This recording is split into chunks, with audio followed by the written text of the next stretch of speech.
Good morning, guys. My name is Shanique, and today we're going to be going over X-linked diseases/inheritance. So, to jump right into it, some genetic conditions are caused by mutations in a single gene. These conditions are usually inherited in one of several patterns depending on the gene involved. There are several different types of inheritance patterns, such as autosomal dominant, autosomal recessive, X-linked dominant, X-linked recessive, Y-linked, and so much more. But today we're going to be solely focusing on X-linked dominant and X-linked recessive. Sex chromosomes and why they matter. Because X-linked dominant and X-linked recessive are sex-linked, it is on the sex chromosome. Humans have about 46 chromosomes that are made up of DNA and proteins that contain your genes. In the human karyotype, we have about 46 chromosomes. And of these 46 chromosomes, there are two called your sex chromosomes located on the last two chromosomes. These chromosomes are called X and Y. Females carry two X's and males have one Y and one X. There are also genetic disorders where you can have extra copies of sex chromosomes. Sex-linked traits are traits specifically on the sex chromosome. This is because most sex-linked traits tend to be on the X chromosome because it is larger than the Y chromosome and contains more gene than the Y chromosome.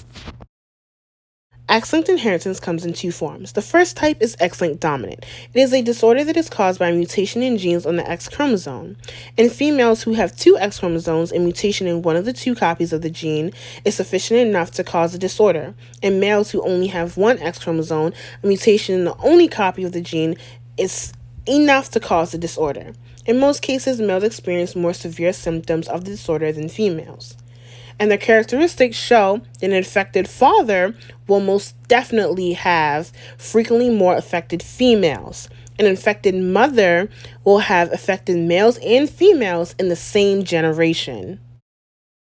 The most common diseases linked to X-linked dominant is Fragile X syndrome, which is a genetic disorder characterized by mild to moderate intellectual disability, along with others such as Rett syndrome, GOAT syndrome, and vitamin D resistant rickets. Now we have our second type. X-linked recessive is a disorder that causes a mutation in genes on the X chromosome.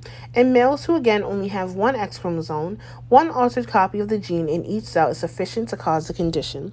In females who again have two X chromosomes, a mutation would have to occur in both copies of the genes to cause the disorder. Because it is unlikely that females will have two altered copies of this gene, males are affected by X-linked recessive disorder much more frequently than females. Some characteristics that represent this is that males are more frequently affected, and affected males are often present in each generation. The most common X-linked recessive disease revolves around red-green color blindness, Duchenne muscular dystrophy, and even hemophilia. If you don't know what that is, it's a medical condition in which the ability of the blood to clot is severely reduced, causing the patient to bleed severely from even the slightest injury. So now let's look at it in a statistical sense. A woman with X-linked dominant disorder has a 50% chance of having an infected daughter or son with each pregnancy. In X-linked recessive disorder, because of the difference in sex chromosomes, the probability of passing on an X-linked recessive differs between men and women. The sons of a man with an X-linked recessive disorder will not be affected, and his daughters will carry one copy of the mutated gene.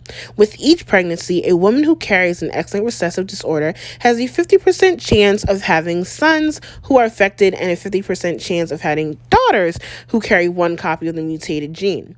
And the chance that a child will not have the disorder and will not be a carrier is about roughly 25%. So, for my freshman science majors and men and women looking to start a family, I hope this information was helpful.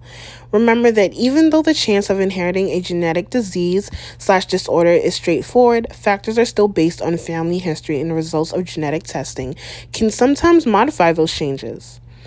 If a disease that runs in a family does not have a clear-cut inheritance pattern, predicting the likelihood that a person will develop the condition can be particularly difficult. Estimating the chance of developing or passing on a genetic disorder can be complex. Geneticists can help people understand these chances and help them make informed decisions about their health. Thank you for tuning in to my mini TED Talk with me, Shanique. The more you know of your health, the more liberated you are. Have a great day, guys.